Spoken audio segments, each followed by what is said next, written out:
great to be here. Having infinite intelligence, being willing to answer any question I have, can't get better than this. About 8 years ago, I started listening to Abraham, and it was like listening to music, good music, to my ears. And so I carried that on for a few years, at my own pace, read the book, Ask and It's Given, read all the processes, didn't do much of it. But when the meditational CD came out, I started taking that on for about 8-9 months. And I think that made a difference. Although I did jog along with Abraham, but my continuous listening to Abraham, I think, was a form of affirmation that I carried along with me. And affirmation, that meditation CD, full of affirmations. But the power of it is that as you are listening to it and as you are breathing in the unusual rhythm of it, there's enough distraction from your normal life experience that resistance that may have been present begins to subside. And then as you hear the absolute, vibrationally accurate conversation that is being presented in that state of non-resistance, it is a pushing of the reset button. It is a sort of retuning yourself to who you really are. It is a powerful tool. Absolutely. I'm sure it made a big difference to me since I decided to take it on and devote 15 minutes every day. Yeah. And everything that did happen, actually, for the most part in my life, I consider to be good. My question now here is, which platform on the emotional scale do you see me hovering around the most, and whether I can formulate a question from there that would enhance the improvement? Well, the most important thing that we want to say to you is that emotional scale, we really want you to hear this. That emotional scale doesn't matter at all as it relates to other people. In other words, you're asking us to sort of decide what all of the emotions are and place you somewhere within it, which is a defeating of the whole purpose of what we are wanting to teach you about emotions. Because the relativity between you and you is the only thing that matters. It's your own awareness of the improvement in the way you feel. And so it's easy for anyone to have a moment that feels high. It's easy to be influenced to a lighthearted moment if you're in an environment where there's enough going on and you're distracted enough, because your cork will float in the moment that you let go of it. And so there are a lot of you that your cork's floating, you drag it down again, and your cork floats and you drag it down again. And so what we really want you to be more mindful of than what emotion you might be having in any moment in time is, what is the consistency of the improved feeling? We want to hear from you things like, I'm feeling good so much of the time, or when I don't feel good, I know what to do about it. Because an emotional state in any moment in time is really not a very significant indicator. It's just an indication of something that has your attention and maybe distracted you enough that you let go of your cork and you took your natural position in a higher vibration. Do you hear that? You get what we're talking about? Right.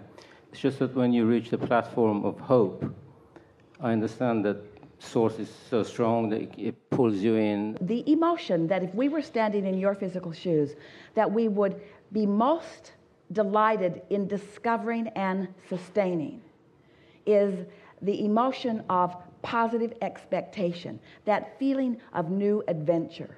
Because that means you're right there in that place where you have little or no resistance going on, but there's enough momentum that what's coming next and what's coming next and what's coming next is going to be perceivable by you. You're going to notice it. And so hope is a nice thing. Excited, happy anticipation is really the way that you want to be. That's what you're reaching for. Haven't you enjoyed waking up knowing that every day is going to be a little different? Lots of stability here, but every day a little bit different. Didn't you like the feeling of anticipation? And as you began discovering this and discovering that, on about the third Canary Island, Esther's anticipation was not quite as high as it had been the day before, because she realized there might be another volcano somewhere. And there might be more volcanic ashes, that stuff. somewhere, in other words, but she felt anticipation about the next vista, anticipation about the fun that was going to happen in the group she was hanging around with. In other words, anticipation, happy anticipation, that's what you're reaching for. I understand that Esther agreed prior to coming into her physicality to speak for the non-physical, and this was not the first time that she's done it.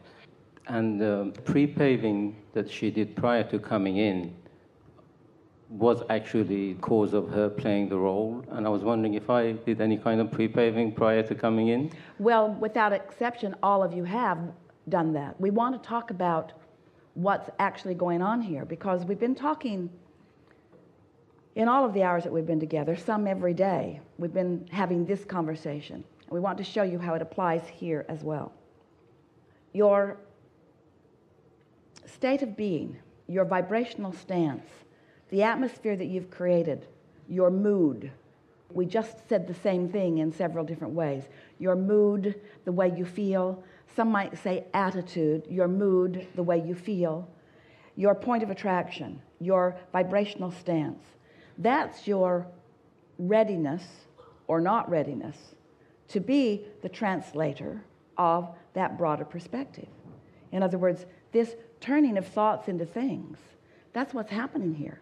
Esther has created a steady vibrational atmosphere that allows her to tune to the frequency of that which is us, so that she can hear us, so that she can perceive us, so that she can translate us seamlessly, you see. All of you intended that, because all of you, without exception, knew when you made the decision to come that you were an extension of Source energy. Not one of you said, I'll go and I'll be separate from Source. Not one of you said, I will look for enough things to distract me enough from the frequency of who I am that I'll be standing in an attitude of non-reception of Source. None of you said that. And that's all that's going on here. Reception of Source. That's all. Available to everyone. The animals of your environment, they know that. In other words, you call them instinctual. We call them in a vibrational atmosphere where they are translating the perspective of broader perspective of Source into their moment. You see what we're getting at? I see. Let's not make this weird or different. Let it be an example of what you all have. Esther's just a little more hardwired into it because she was living happily ever after when it began. She didn't have any strong patterns of resistance to overcome. The 9 months of meditation prepared her vibrational atmosphere sufficiently that when it began, she knew it strongly. She had the benefit of having someone who had been a strong seeker all of his life up close who recognized the value of what she was receiving, because when you're tuned into it, it doesn't feel extraordinary. It feels ordinary. It doesn't feel amazing. It feels like the next logical step. It doesn't feel like infinite intelligence. It feels like a good idea that's just flowing through, you see. And so Esther had that benefit of Jerry standing by and acknowledging that what was going on was pretty amazing. And so he encouraged her to continue it because Esther couldn't really feel the extraordinary nature of it. And now we're wanting to downplay the extraordinary nature of it. We're wanting you all to understand that you are all extensions of Source energy, and not one of you is being held back from any of this. But you are, to varying degrees, perceiving your relationship with Source. And that's the benefit. That's the reason that Esther's eager and willing and wanting to play with any of you who want to play. She wants you to know what she is coming to know. And do you notice? Esther's figuring out as she goes along the way too. In other words, just because Source energy or Abraham knows something and sometimes Esther allows it to flow through her, doesn't mean that Esther knows it all the time.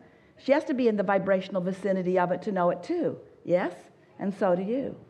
Don't you have moments of insight that are just amazing? And aren't you just unbelievably stupid at times? You know we love you. In other words, you have degrees of clarity and degrees of confusion. You have degrees of alignment and degrees of resistance. You have degrees of joy and degrees of anger. You know. Sometimes you're tuned in, tapped in, turned on. Sometimes you're not. Same is true of Esther. Yeah. Can I just ask, one of the most powerful things that happened throughout Abraham's teaching in the last 7-8 years was actually, in my view, was Jerry's transition. Yeah, and for Esther too. I kind of knew out of it was going to come a powerful message, and it did solidify my belief towards our eternal beingness. Yes. And Yes. also, I believe that it solidified Esther's belief in that Yes. too. So I was wondering if I could address this next question directly at Jerry, since he's in the Abraham pile now. Yes, he's tapping his toe in readiness for you. Yes. I was always curious when I heard that you transited, whether the cause of it was through the ferocious curiosity that you had about the non-physical realm, or was it through your sloppy thinking? Some of both, but mostly out of realization that there was more that I could not find where I was, and more that you could not find either.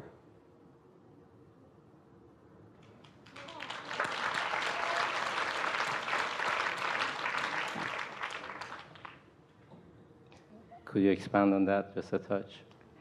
You cannot teach what you do not know. Your ability to perceive is about the experience that gives you knowing. There is still, before and now, a very strong resistance to the idea of what you call physical death. It is an unnecessary flaw. It is an unnecessary flawed premise. Flawed premise meaning such a big basis of thought, so much momentum in this thought about death, preventing you from really living. Time to get over that. Thank you so much. Yeah.